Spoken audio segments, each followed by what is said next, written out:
Yes, everyone, welcome back to the channel. Stephen Howson, tactical preview, United versus Leeds. What we're thinking is, how do we not balls it up the way we balls it up on Wednesday night? That's what we need to know. So how are we going to avoid dropping points again to this Leeds team? And can we go and get 3 points there? So Leeds lost this exact fixture 4-2 last season and haven't lost home games against United consecutively since 1976. That's a long ass time ago. Now, United, though, have actually scored 4+ goals on 3 different occasions away at Leeds, and only Arsenal have actually done that more. They've done it 4 times. We've done it in 96, 2002, and obviously 4-2 last season. But this is interesting, right? We've lost 5 times this season. 4 of those losses have been on a Sunday. Now, as we was talking about this in the office yesterday, we were saying, oh, is that like a post-Europa hangover kind of thing? 2 of those losses technically came following a Europa game. Now, one of them was the Sociedad game. That was Villa. Villa was after Sociedad, and City was after we played Sheriff. But we played Sheriff 2 weeks earlier. I think it was the Nations League break in between. We played them on the 15th and then City was on the 2nd, which means the other 2 weren't. Brighton, which was the first game of the season, I guess we put that down to lack of new manager bounce. And then Arsenal was the last one of the losses. And while it was on a Sunday, we did play midweek. So is there something in that? Now, the fact that it's us and Leeds, well, there's no advantage to either side here. Obviously, Arsenal had the week off while we were playing Palace. There's no advantage to Leeds having done that, and you could argue with the injuries Leeds sustained, it's really leveled the playing field. I was going to say it goes in our favour, but United are without a lot of key players as well, so it might balance it up just a little bit, maybe. I'm not sure.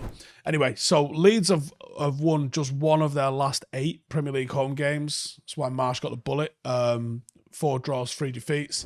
The last time they won was Bournemouth, where they won 4-3 back all the way in November. And this is the first time that United have faced the same opponent in consecutive top-flight fixtures since 1967, when we did it against Wolves. We won 4-0 at home and then 3-2 away, en route to finishing 2nd that season. I'm not going to tell you who that was behind, but we did win the European Cup that year. So every cloud day. The 4-day gap between the Old Trafford Elland Road doubleheader isn't the shortest gap either between the 2 meetings, or meetings between 2 clubs. That's Arsenal and Bolton, who met twice in 3 days back in January 2010, which is a mad little turnaround, isn't it? So, as we predicted, Leeds set up in a very narrow 4-2-3-1.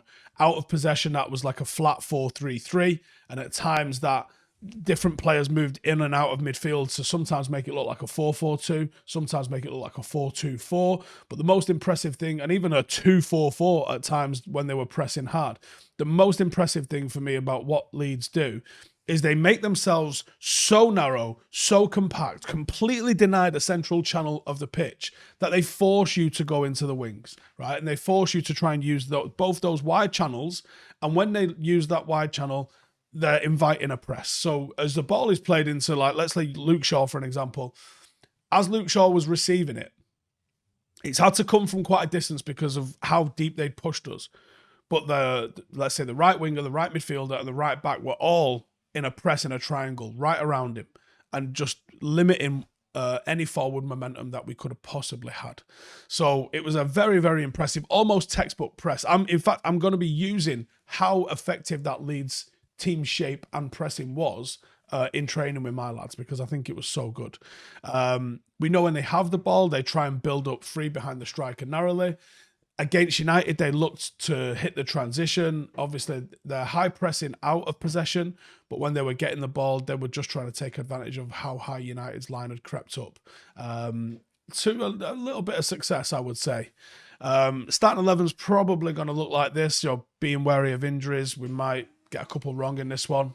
And as we said in the last game, Willie Gnonto's probably the star man. He's shown why he's one of the most exciting teenagers in the Premier League, having arrived at Leeds from Zurich in September. Despite only making his home debut back in November and having played just 5 home league games, only Rodrigo scored more goals at Elland Road for Leeds in all competitions this season, with Gnonto notching up 3. He also became the youngest player to score a Premier League goal at Old Trafford since Jermaine Defoe for West Ham in 2001. We saw how capable a player he is. And I think if Wan-Bissaka's available, I think I'd prefer Wan-Bissaka to try and deal with him. It was a bit of a baptism of fire back into the team for Delo against a very, very capable dribbler that really wanted to get at him. United 11, I'm going to go like this, and I'm going to say Sancho's on the right with Bruno down the middle, but I think they might interchange during the game, and I think that would be a very positive thing because I think the fluidity is a real positive for us. I'm going to say Big David net, Wan-Bissaka right back, Luke Shaw not left back. I'm going to go Malacia and Shaw alongside Varane. I think they're going to have to get used to that anyway in the absence of Martinez against Barcelona. I'm going to throw Martinez into midfield because I think we need someone that can take the ball. I thought our biggest downfall against Leeds at Old Trafford was the fact that we weren't playing through the thirds effectively, partially because of how good Leeds' shape was. But Sabitzer was either behind Bamford and couldn't get on it, or was being screened by him and was being prevented from doing so. I don't think they're going to do that with two. So I think if you put Martinez in there, he can get on the turn and he can play the ball forward. And I think that would be a good utilization of what you've got available. So Martinez alongside Sabitzer. Bruno in the 10, but as I said, I think that might switch at times in the game. Sancho on the right. I'm going to say Anthony Martial down the centre. If he's fit, if he's not, we go with Rashford. And if it is Rashford down the centre, it's Garnacho on the left. If it's Martial down the centre, it is Rashford on the left. But the match winner in this is Bruno Fernandes. And him moving around in positions. It wasn't a good game for him at Old Trafford against Leeds, but we need him to be as energetic and creative as possible at Elland Road. You need to lead by example. We need to see him getting hold of the ball and creating opportunities for us in the final third. And I think he's probably one of the footballers that you either love or hate, but the numbers don't lie, and he's been sensational in terms of productivity since he joined Manchester United. He is the leading chance creator in the Premier League this season, right? So for everything people go, he loses the ball loads. He's the number one chance creator. So you have to give him number one, right? Not always in the top 5, he's in the top 10%. Shut up, number one. That's it. So he's ahead of Kevin De Bruyne by 5, 10% ahead of Kevin De Bruyne. He also leads the way with attacking sequence involvements that lead to shots with 145. And he had a match high 11 chances created or chances leading to shots on Wednesday night against Leeds. He is a risk taker. You have to have risk takers in your team or you're not going to score goals. Since making his Premier League debut, he has got 70 goals in 108 league appearances. That's 41 goals and 29 assists. And that tally is only behind Harry Kane, Mo Salah and Heung-min Son. There isn't a midfielder comes close to those sorts of numbers. I think people need to start putting some respect on Bruno's name. Right, how do we beat this Leeds team then? Weather the storm. We didn't do that at Old Trafford. They was up inside 55 seconds. So you got to weather the storm. You got to start faster than we did in the week because they will. They're going to be buoyed by...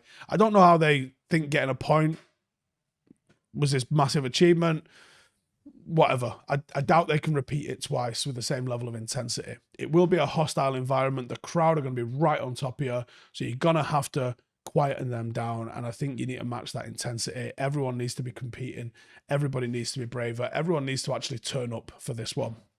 And we got to be clinical. We had a hell of a lot of shots and a hell of a lot of chances on Wednesday night, and we didn't convert them.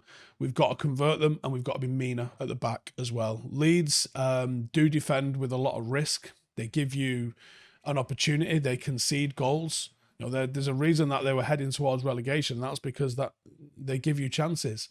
You got to take those chances. You get an early goal, it'll settle that Elland Road crowd down. You know, they've been used to seeing them lose this season. So if you get a goal up early, they'll think it's same old. Whereas if the same happens as it did on Wednesday night and they get the early goal, you're going to be in for a long afternoon. And like I said the other day, I was disappointed we didn't go on and get the third. I thought we were definitely worthy of it. But we need to go and make sure that we actually get it this time, especially with it being at Elland Road. But anyway, that's it from me. Cheers for tuning in. Make sure to subscribe. Give me your thoughts on the game and my starting 11 in the comments below. And I'll see you in the next one. Laters. Hey, thank you for watching the video. If you are new around these parts, then don't forget to subscribe. My channel is proudly supported by my community on Patreon. If you'd like to get a little bit of extra content, a Discord group, meetups, five-a-side games, weekly podcasts, behind the scenes, and even an occasional bit of transfer news as and when I get it, then for the price of a pint, you can show your appreciation for the content that we make and get some goodies for doing so as well. Check the link in the description or click the button right here. You'll also find all of my socials here too if you want to follow me on any of those platforms. Nice one.